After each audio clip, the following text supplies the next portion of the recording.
Ada intrik di balik ketidakhadiran dari Polda Jawa Barat pada proses persidangan pra-peradilan yang seharusnya dilakukan pada hari Senin kemarin 24 Juni 2024. Itu yang dikatakan oleh kuasa hukum Peggy Setiawan yang mengaku kecewa dengan penundaan proses persidangan ini bukan hanya dari kuasa hukum, tapi pihak keluarga juga mengaku kecewa. Lantas apa langkah-langkah berikutnya? Nanti kita akan dengarkan termasuk juga upaya dari pihak kuasa hukum Peggy Setiawan mendatangi Menko Polhukam pada hari ini. Apa kemudian yang disampaikan dan juga bagaimana kinerja ataupun juga pengawasan dari pihak Kompolnas melihat hal ini. Sudah hadir di samping saya Irjen Pol Purnawirawan Benny Mamoto selaku Ketua Harian Kompolnas. Selamat malam Pak Benny. Malam. Baik, dan juga yang akan bercerita kepada kita lebih lanjut lagi akan kita gali dari Mayor TNI Purnawirawan Marwan Iswandi selaku kuasa hukum dari Peggy Setiawan. Selamat malam Pak Marwan. Malam Mbak. Baik, langsung saja Pak Marwan bisa ceritakan kepada kami sebenarnya bagaimana kekecewaan dari pihak kuasa hukum termasuk juga mengatakan ada intrik di balik ketidakhadiran dari Polda Jawa Barat ini. Silakan Pak Marwan. Baik, terima kasih Mbak ya. Sebenarnya kalau kecewa benar-benar kecewa kami. Ya. Karena kami sudah mempersiapkan diri, tahu-tahu dari pihak Polda sendiri tidak hadir tanpa keterangan. Tanpa ada alasan? Tanpa ada apapun. alasan. Tanpa ada alasan apapun. Baik. Sementara dari hakim sendiri mengatakan sudah dipanggil secara patut. Tuh. Baik, Pak Marwan, apa yang Pak Marwan baca dari hal ini, dari ketidakhadiran pihak Polda Jawa Barat ini? Mungkinkah katanya untuk mengulur-ulur waktu? Oke. Ya, mengulur-ulur waktu biar itu P21. Menurut Pak Marwan seperti itu tujuannya? Menurutnya begitu. Menurut analisa dari kami teman-teman dari satu tim ini begitu. Menurut analisa dari Pak Marwan dan juga rekan-rekan lainnya dari kuasa hukum Peggy Setiawan ini begitu. Mengulur-ulur kemudian agar berkasnya P21 ini mungkin juga masyarakat yang belum mengerti mungkin bisa dijelaskan Pak, apa sebenarnya pihak Polda Jawa Barat jika memang betul mengulur-ulur, apa keuntungannya untuk mereka? Masyarakat mungkin yang masih awam mengenai istilah hukum bisa lebih mengetahui mengenai hal ini. Mungkin nanti pra-peradilannya belum selesai. Udah P21. Ini menurut analisa, kita menduga kan. Artinya boleh lengkap. aja. Ya, kalau kita menduga boleh-boleh aja. Ya. Tetapi kalau saya secara pribadi juga mengatakan nggak segampang itu juga. Sebab untuk P21 itu nggak gampang juga. Baik. Berapa kali bolak-balik nanti berkas itu. Ini kalau saya secara pribadi. Gitu, Pak. Ada dugaan lain mungkin dari Pak Marwan secara pribadi mengapa pihak Polda Jawa Barat tidak hadir pada saat proses persidangan yang dijadwalkan Senin kemarin? Menurut saya kemungkinan belum siap ya.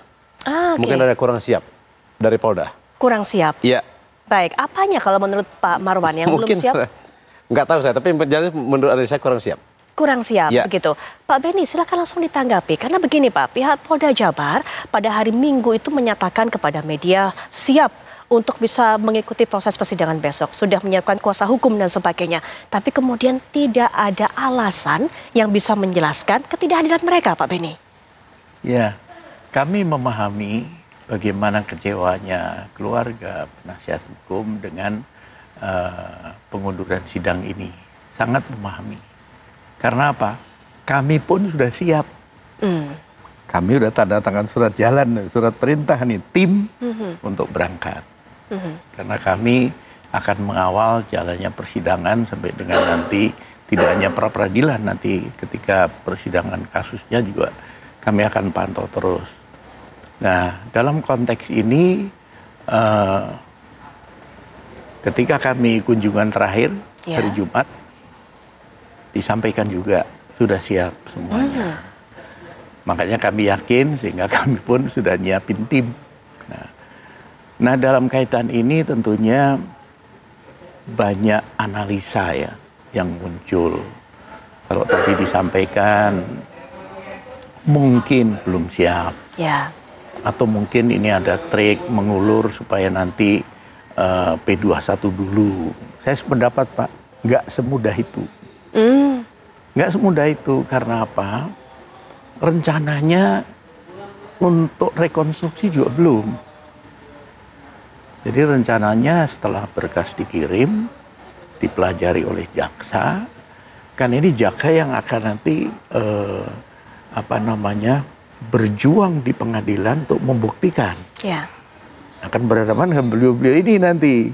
Betul. Terjadi perdebatan, adu bukti dan sebagainya. Oleh sebab itu, jaksa bisa nanti minta rekonstruksi dulu. Nah, oleh sebab itu Ya, karena sudah diputuskan demikian, marilah kita tunggu tanggal 1 Juli, nggak bisa mundur lagi. Kan sudah disampaikan oleh Humas Pengadilan. Tidak mundur lagi, jalan terus.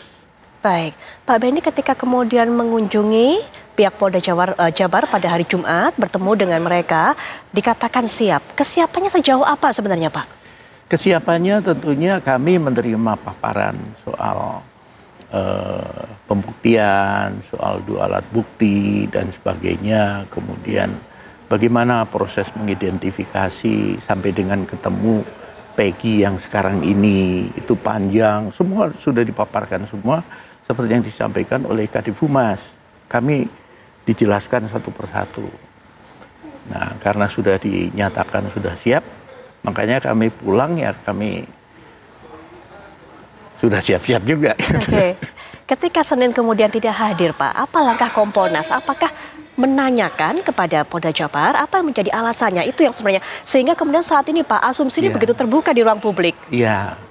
Sebetulnya kalau kita amati apa langkah yang terjadi, kita sendiri juga bisa menganalisis kan.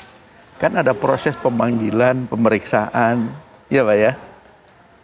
Kan yang didampingi oleh penasihat hukum untuk narapidana kan 2 orang diperiksa untuk pemeriksaan psikologi dan sebagainya. Ada proses yang berjalan.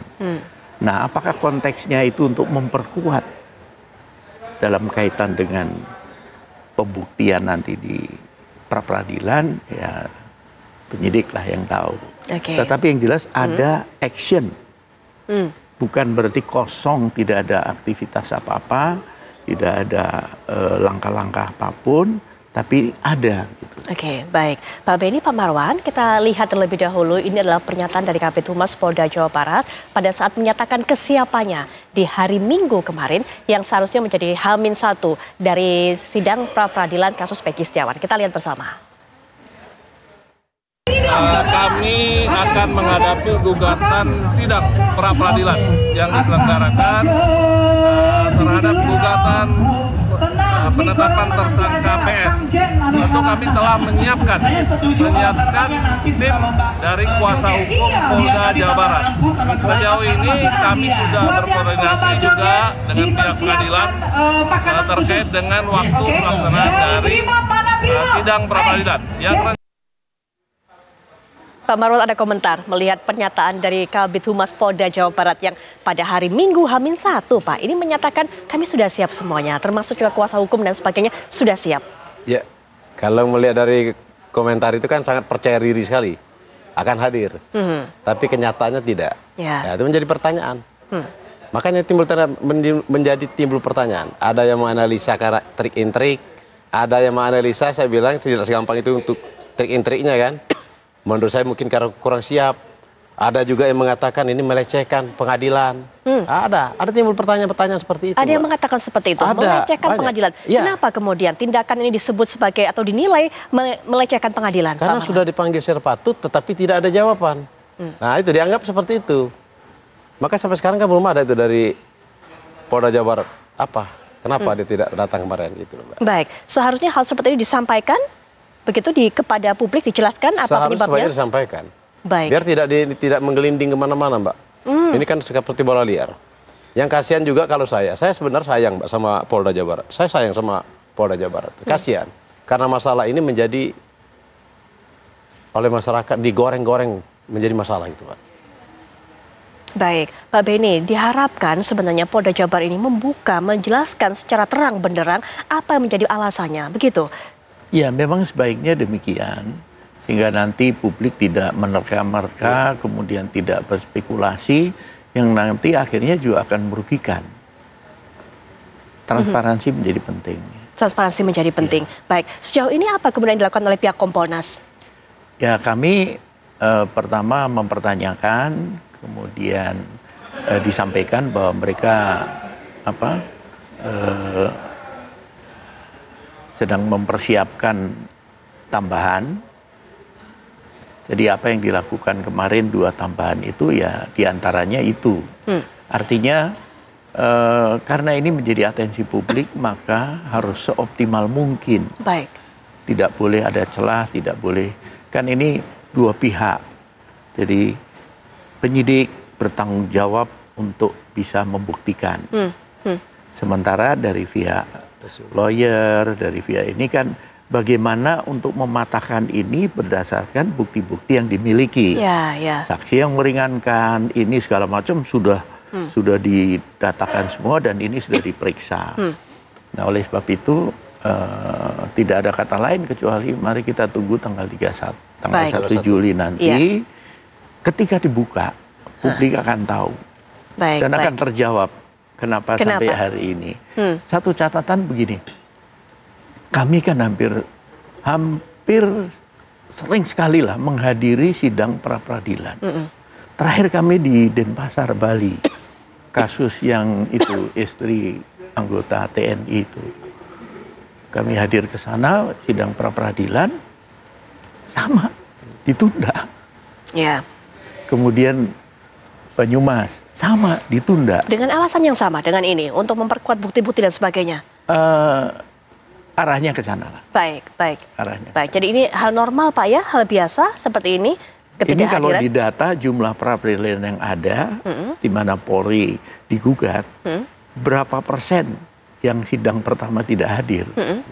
Banyak. Baik, Pak Marwan, ini hal biasa. Apalagi sudah ditanyakan oleh pihak Kompolnas dan ternyata pihak kepolisian masih terus untuk memperkuat bukti-bukti dan sebagainya. Nanti Pak Marwan bisa berikan tanggapan. Tapi setelah jeda berikut ini kami segera kembali saat lagi.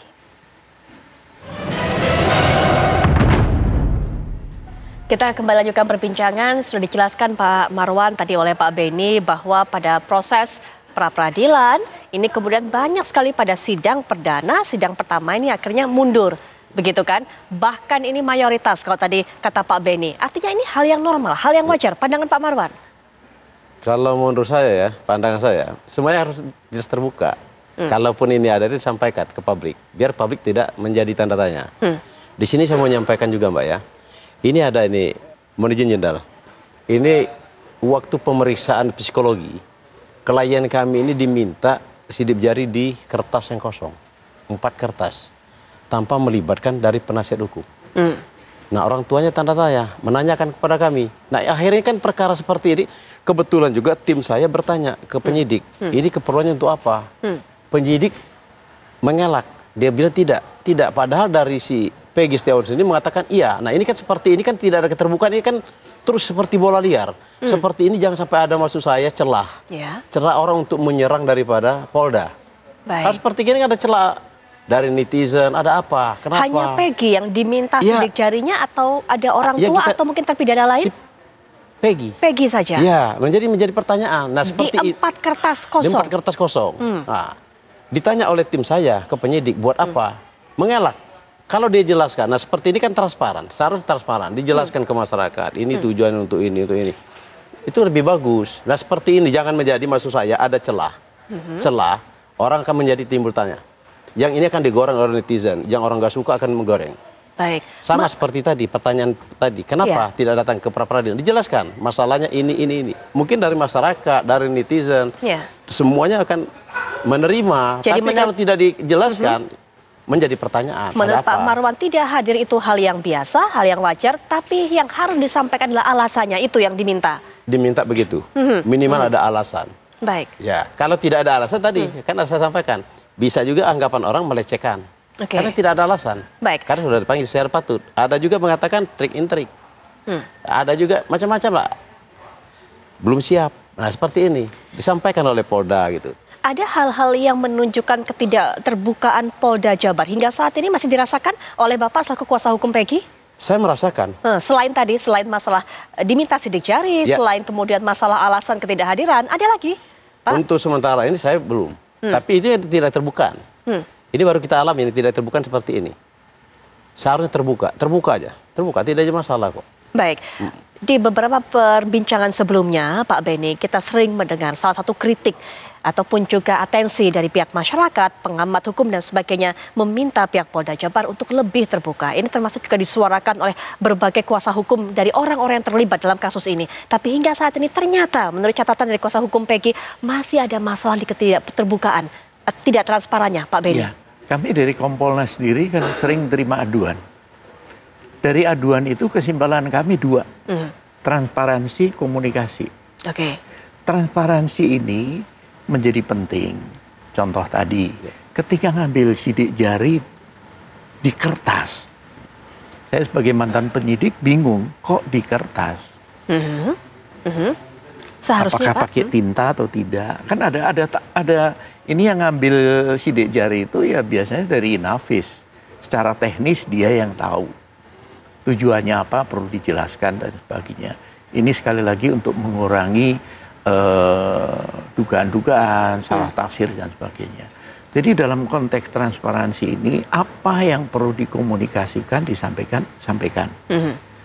Contohnya saja ketika mau reka ulang di Cirebon. Ya.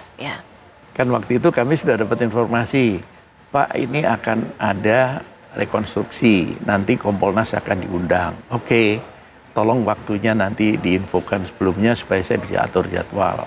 Ya Pak. Kemudian yang kedua, tiba-tiba kok rame. Ternyata baru persiapan. Ngecek lokasi, kasih tanda ini supaya ketika nanti rekonstruksi semua sudah siap peralatannya. Dari penasihat hukum protes. Kenapa kok tidak diberitahu kami? Nah, hal-hal seperti itu kan perlu diantisipasi gitu. Betul. Ini akan rame, media akan meliput, masyarakat nonton. Ya. Ini perlu disampaikan bahwa hari ini kami baru tahap persiapan. Baik. Belum rekonstruksi. Baik, artinya sebenarnya kritik sudah datang, sudah cukup lama, berulang kali dari berbagai pihak, tapi kemudian tidak juga dilakukan oleh pihak Polda Jabar. Tapi mungkin nanti, mohon maaf Pak Beni, kita tunda dulu, nanti Pak Beni bisa menjelaskan. Sebelumnya kita akan dengarkan terlebih dahulu apa yang menjadi alasan dari pihak Polda Jawa Barat tidak hadir di persidangan hari Senin kemarin. Rekan kami Ardo, Yohanes Leonardo akan mengabarkan untuk Anda. Silakan Ardo. Ya baik, terima kasih, selamat malam Putri Viola dan juga pemirsa. Pemirsa, untuk menjawab kemudian dialog yang terjadi di studio serta pertanyaan berbagai pihak termasuk dari kuasa hukum dari Peggy Setiawan tersangka kasus pembunuhan Vina dan juga Eki di Cirebon, Jawa Barat 8 tahun silam. Mari kita simak bersama-sama berikut keterangan dari Kabid Humas Polda Jawa Barat, Kombes Pol Jules Abraham Abbas. Ini dia selengkapnya. Jadi Polda Jawa Barat telah menerima jadwal sidang pra-peradilan yaitu pada tanggal 24 Juni 2024. Namun dikarenakan bahwa Polda Jabar telah teragendakan kegiatan yang sudah ada sebelumnya, sehingga pada sidang pra-peradilan perdana Polda Jabar tidak menghadiri kegiatan tersebut. Namun perlu saya jelaskan bahwa nanti pada saat jadwal persidangan pra-peradilan berikutnya Polda Jawa Barat akan menghadiri. Dan kami meyakini tim kuasa hukum dari Polda Jawa Barat akan menghadiri kegiatan sidang pra-peradilan pada jadwal persidangan yang berikutnya dan akan menyiapkan materi gugatan persidangan yang telah dipersiapkan dari tim kuasa hukum Polda Jawa Barat.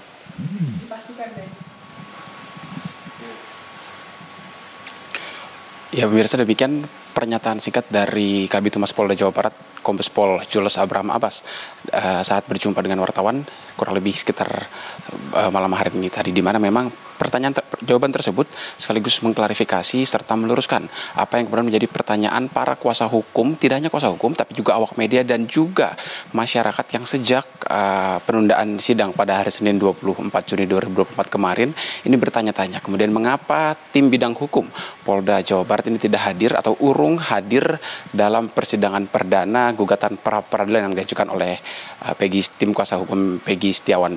Dan dengan keterangan tadi juga menjawab pertanyaan-pertanyaan tersebut bahwa memang Polda Jawa Barat dalam hal ini sebagai termohon begitu tidak hadir lantaran adanya jadwal agenda yang sudah terjadwal dan tidak bisa ditinggalkan. Begitu, karena memang sejak kemarin ini spekulasi terus bermunculan dan kami juga awak media terus-menerus tidak mendapatkan jawaban, hingga akhirnya tadi dijawab langsung oleh Kabid Humas Polda Jawa Barat bahwa mereka pihaknya akan memastikan bahwa pada persidangan yang sudah dijadwalkan pada tanggal 1 Juli 2024 pekan depan, ini tim bidang hukum Polda Jawa Barat akan datang dan dipastikan akan mengikuti rangkaian gugatan pra peradilan yang sudah dijadwalkan sebelumnya. Demikian dari Bandung, kembali ke Jakarta, Putri Viola. Ya, Ardo, apakah pihak Polda Jabar juga menjelaskan agenda apa yang membuat kemudian mereka harus meninggalkan jadwal persidangan di hari Senin kemarin? Dan juga mungkin Anda bisa berikan informasi apakah pihak Polda Jabar menjelaskan agenda itu berlangsung berapa lama sebenarnya?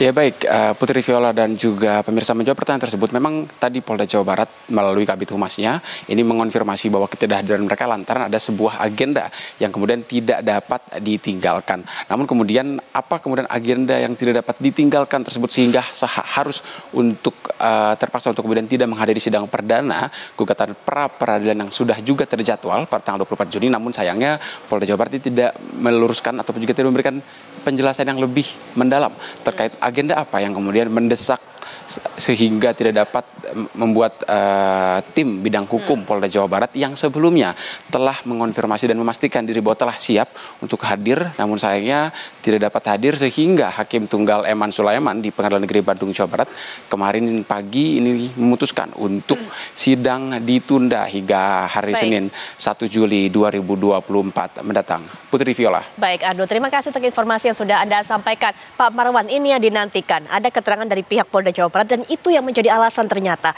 bahwa ada agenda yang bertubrukan dan agendanya tidak bisa ditinggalkan sehingga tidak bisa hadir pada persidangan pertama kemarin. Komentar Anda? Ya. Seharusnya sebelum sidang, Mbak ya. Sebelum sidang itu sudah ada informasi. Sebenarnya, ini tadi sebenarnya apa yang disampaikan oleh Kabid Humas tadi ya. Kabid Humas mengatakan waktu itu hari Minggu.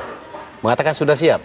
Loh kok hari Seninnya ada kegiatan yang sudah direncanakan sudah lama, katakan? Mereka kan bertabrakan antara yang disampaikan waktu hari Minggu itu. Itu loh Mbak. Tapi apapun namanya sudahlah kita untuk akan datang itu sebaiknya. Saran saya, sebaiknya itu sebelum sidangan dibuka, sebelum sidang disampaikan ke hakim. Kalau ini ada kendala begini-begini. Bukan setelah ditutup perkara, sudah ditutup sidangnya, sudah lama baru dikasih tahu gitu. Apakah kemudian keterangan yang disampaikan oleh Kabid Humas ini menggugurkan keyakinan dari pihak Pak Marwan dan rekan-rekannya bahwa ada intrik tertentu di balik ketidakhadiran mereka? Sudah cukup puas dengan jawaban ini? Kalau saya harus kita berpikir positif aja. Berpikir positif, apa yang disampaikan Kabid Humas itu memang benar seperti itu. Dan kita berharap insya Allah, kan kita ini mau menguji ini Mbak. Kami kan menguji, ini kan dari Polda kan mengatakan dia menahannya karena ini, alat buktinya ini, mentersangkakan ini. Menurut kami kan ini nggak bisa lo ditahan, karena begini, ya kan yang ini diuji lah di pengadilan. Makanya kita harus sama-sama di pengadilan. Itu loh Mbak, tujuannya itu tujuannya. Karena ada terjadi perbedaan. Tetapi kalau dari Polda nggak hadir, nggak datang, sementara kami datang sendiri, itu lebih menguntungkan kami. Itu. Ya baik. Mungkin juga terakhir, Pak Marwan bisa cerita, tadi datang ke Menko Polhukam, harapannya sebenarnya apa yang diinginkan? Saya mau datang ke Menko Polhukam, kebetulan beliau lagi sibuk. Tadi saya diterima oleh Kepala Bagian Hukum dan Persidangan, Brigjen Marinir Krisno. Beliau menyampaikan, dijadwalkan insya Allah kami diterima tanggal 22. Yang ingin saya sampaikan itu adalah 22 Juli. Juli? Ya, karena beliau lagi sibuk. Cukup lama berarti? Ya, 22 Juli berarti masih sebulan ke depan? Sebulan, ya. Tapi ini kita mau hadir, yang kita datang ini ada tujuannya, mengharapkan kami, mohon kiranya nanti kan dari Menteri Menko Polhukam ini menjalankan ke Presiden untuk membentuk tim pencari fakta. Untuk kasus yang itu, di luar daripada punya kami. Walaupun nanti kami kan, sidang ini kan sebentar lagi Mbak, mungkin udah putus. Kami mau dikabulkan atau tidak gugatan kami, saya tetap akan datang ke Menko Polhukam untuk beraudiensi menyampaikan agar menyarankan ke Presiden untuk membentuk tim pencari fakta. Karena dari masyarakat juga menyampaikan kepada kami, seperti kemarin disampaikan oleh Kepala Divisi Humas Mabes Polri, dia mengatakan kan kalau Ibtu Rudiana itu tidak bersalah. Sementara masyarakat sendiri udah menilai Mbak, menilai dari putusan pengadilan itu udah kelihatan. Kalau ini ada kesalahan, banyak kesalahan. Makanya di sini apa disampaikan oleh Pak Benny tadi saya setuju sekali. Kita itu harus satu transparansi, yang kedua komunikasi. Begitu juga Polda Jawa Barat pada kami.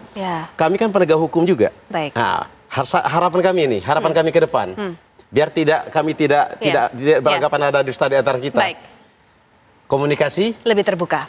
Itu aja. Baik Pak Roman, kami dapatkan pesannya. Pak Benny, terakhir, ada beberapa hal mungkin sebagai penutup juga. Yang pertama adalah mengenai tadi melihat bagaimana pandangan Pak Benny terhadap yang disampaikan Pak Kabid Humas. Ada agenda yang bertabrakan. Apakah memang sebegitu pentingnya Pak, sehingga kemudian membuat jadwal untuk hadir di persidangan batal, dan kemudian juga bagaimana melihat keinginan dari pihak kuasa hukum meminta adanya tim pencari fakta untuk menguak mengenai hal ini?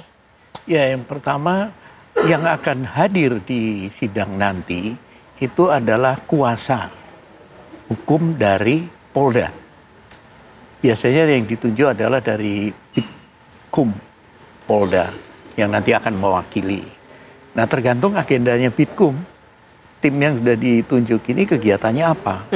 Jadi bukan penyidik, bukan Dirkrimum, bukan, tapi kuasanya. Makanya Pak Kabid Humas menyampaikan itu.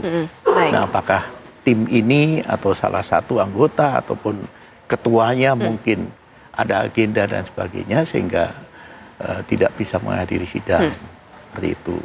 Kemudian yang kedua yang disampaikan tadi untuk audiensi, saya pikir itu langkah yang bagus. Pak Menko ini terbuka sekali.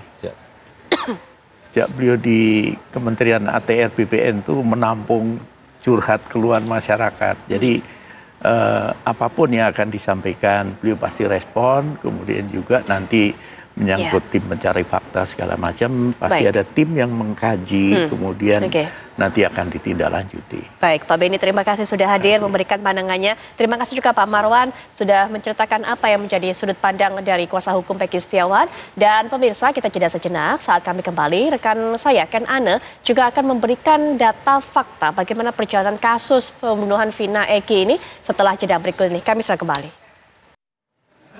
Anda masih menyaksikan Apa Kabar Indonesia Malam. Pemirsa, pada 21 Mei 2024, polisi ini berhasil menangkap Peggy alias Peron di Bandung, Jawa Barat, pemirsa. Dan kami akan hadirkan informasi selengkapnya tentunya untuk Anda, pemirsa. Kita akan melihat bagaimana perjalanan kasus dari pembunuhan Vina dan juga Eki.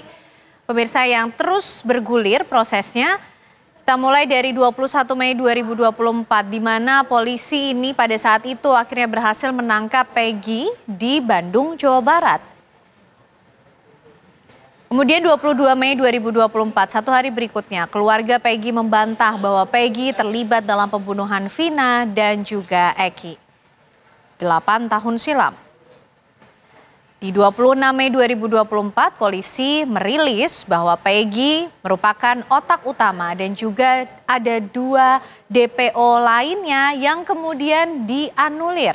Padahal sebelumnya kepolisian ini menyampaikan ada daftar pencarian orang yang juga masih terus diproses oleh pihak kepolisian. Peggy Setiawan alias Peron membantah terlibat dan menjadi otak pembunuhan Vina Cirebon yang terjadi di 8 tahun silam, pemirsa. Dan tentu kasus pembunuhan Vina dan Eki ini terus bergulir. Kita juga akan melihat bagaimana perjalanannya, bagaimana proses hukum yang berlangsung. Dan kami juga hadirkan untuk Anda pemirsa informasi dan juga pernyataan dari Peggy Setiawan. Sudah. Rekan-rekan, tolong tertib, nanti kita sama-sama mendengar. Ya, kita akan kembali melihat bagaimana perjalanan kasus pembunuhan Vina dan Eki. Kuasa hukum Peggy Setiawan, Sugianti Iriani, menyampaikan akan mengajukan pra-peradilan terkait dengan penetapan tersangka kliennya oleh Polda Jawa Barat pada tanggal 27 Mei 2024. Pada saat itu sudah mulai pengacara atau kuasa hukum dari Peggy ini menyampaikan mengenai rencana untuk mengajukan pra-peradilan. 31 Mei 2024, 3 rekan kerja Peggy Setiawan ini diperiksa oleh Polda Jawa Barat untuk dimintai keterangan terkait hubungan mereka dengan Peggy Setiawan. Ada nama Suharsono alias Bondol yang merupakan rekan kerja Peggy Setiawan pemirsa. Diperiksa sebagai saksi pada tanggal 31 Mei 2024. Ada pula Suparman alias Parman yang juga merupakan paman dari Peggy Setiawan. Serta ada juga Ibnu alias Inu yang merupakan rekan kerja Peggy Setiawan pada saat itu, yang berdasarkan pengakuan Peggy pun ia tengah bekerja sebagai buruh bangunan pada saat peristiwa kasus pembunuhan Vina dan Eki berlangsung. Nah, pada 4 Juni 2024, adik dan juga rekan kerja Peggy Setiawan yang lainnya ini juga turut diperiksa oleh Polda Jawa Barat pemirsa.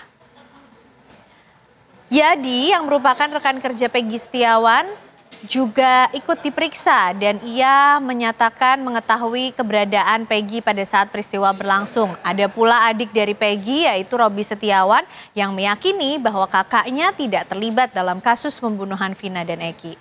8 hingga 9 Juni 2024 dilakukan pemeriksaan ataupun tes psikologi oleh penyidik dari kepolisian. Tes psikologi tersebut meliputi tes tertulis, menggambar dan juga menggunakan alat. Tujuan dari tes psikologi ini adalah untuk mengetahui kebiasaan Peggy pada saat berusia 18 tahun di mana kejadian pada pembunuhan Vina dan Eki itu tengah berlangsung. Dan pada 11 Juni 2024 juga kasus ini terus bergulir pemirsa.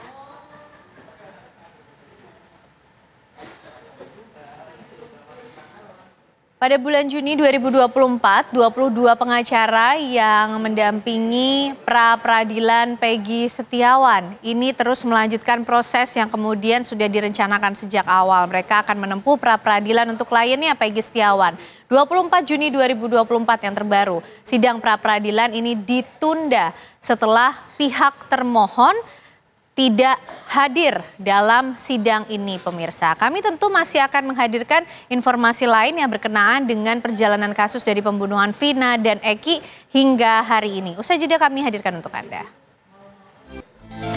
Ya, masih kembali membahas dan melihat bagaimana perjalanan kasus pembunuhan Vina dan Eki. Pemirsa, pra-peradilan Peggy Setiawan yang dinanti sejatinya digelar pada Senin 24 Juni kemarin. Namun pihak termohon dalam hal ini Polda Jawa Barat tidak hadir dan sidang pun ditunda 1 minggu ke depan.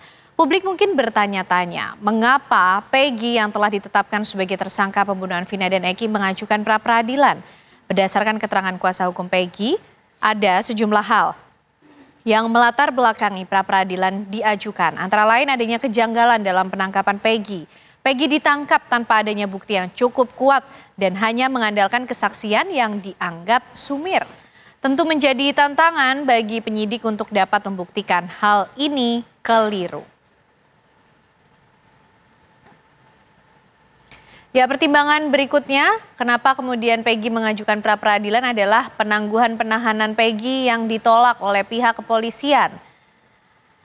Peggy dinilai tidak terlibat dalam kekerasan atau pembunuhan Vina dan Eki. Ini juga menjadi alasan lainnya dari kemudian proses pra-peradilan yang akhirnya ditempuh. Pada tahun 2016, polisi juga hanya menyita motor Peggy tanpa melakukan pemeriksaan. Ini kemudian menjadi catatan alasan berikutnya. Dan juga Peggy baru ditangkap polisi setelah kasus Vina ramai kembali diperbincangkan di tengah publik. Bagaimana kemudian babak baru dari kasus pembunuhan Vina dan Eki pemirsa? Upaya-upaya yang dilakukan oleh keluarga Vina ini juga dilakukan, yaitu mendesak kepolisian segera menuntaskan penyelidikan dan juga mendesak untuk dilakukan penangkapan pada 2 DPO lain selain Peggy pada saat itu sebelum polisi kemudian menganulir 2 DPO lainnya. Nah, upaya hukum yang kemudian dilakukan oleh pihak Peggy Setiawan yaitu pra-peradilan atas penangkapan dirinya dan juga penetapan status tersangka pada dirinya. Ada nama lain, Saka Tatal pemirsa. Apa saja upaya hukum yang dilakukan oleh Saka Tatal yang juga sudah menjalani vonis dari hukuman ditetapkan ia sebagai tersangka dalam kasus pembunuhan Vina dan Eki, dan ada juga 7 pelaku lainnya yang mengajukan upaya hukum seperti pengajuan banding, pengajuan peninjauan kembali ataupun PK. Nah, upaya hukum peninjauan kembali ini adalah suatu upaya hukum yang dapat ditempuh oleh terpidana terhadap suatu putusan pengadilan yang telah berkekuatan hukum tetap dalam sistem peradilan di Indonesia. Dasar utama peninjauan kembali adalah adanya novum atau bukti baru maupun keadaan baru. Yang menurut Komariah Emong Saparjaya adanya asas lex tempus, asas yang berkaitan dengan unsur baru jika dibandingkan dengan kondisi saat persidangan tengah berlangsung. Upaya hukum banding pidana, apa itu? Banding adalah pertimbangan pemeriksaan ulang terhadap putusan pengadilan oleh pengadilan yang lebih tinggi atas permintaan terdakwa atau jaksa. Dan syarat pengajuan banding pidana pun ada beberapa pemirsa, surat kuasa apabila dari penasihat hukum terdakwa, kemudian formulir data pihak pemohon, permohonan banding dalam tenggang waktu 7 hari setelah putusan pengadilan negeri atau 7 hari setelah putusan diberitahukan kepada terdakwa yang tidak hadir dalam pembacaan putusan, dan juga memori banding beserta dengan soft copy dan tidak ada tenggang waktu. Dan itulah tadi pemirsa bagaimana kita melihat kembali perjalanan kasus pembunuhan Vina dan Eki dari awal hingga kemudian terakhir kemarin Senin adanya sidang pra-peradilan yang kemudian dilakukan namun harus ditunda karena tidak hadirnya Polda Jawa Barat sebagai termohon. Pemirsa, kita tentu masih akan tunggu bagaimana kelanjutan dari penanganan kasus ini pemirsa. Dan informasi tersebut sekaligus mengakhiri kebersamaan kita di Apa Kabar Indonesia malam hari ini. Ya, betul sekali Kanana, dan juga setelah jeda berikut ini Anda bisa menyaksikan catatan demokrasi yang kali ini akan membahas mengenai judi online, pinjaman online, ini yang terus menjadi masalah bagi masyarakat kita. Akhir kata saya Putri Viola. Saya Kanana dan teman-teman yang bertugas pamit. Terima kasih, selamat malam. Sampai jumpa.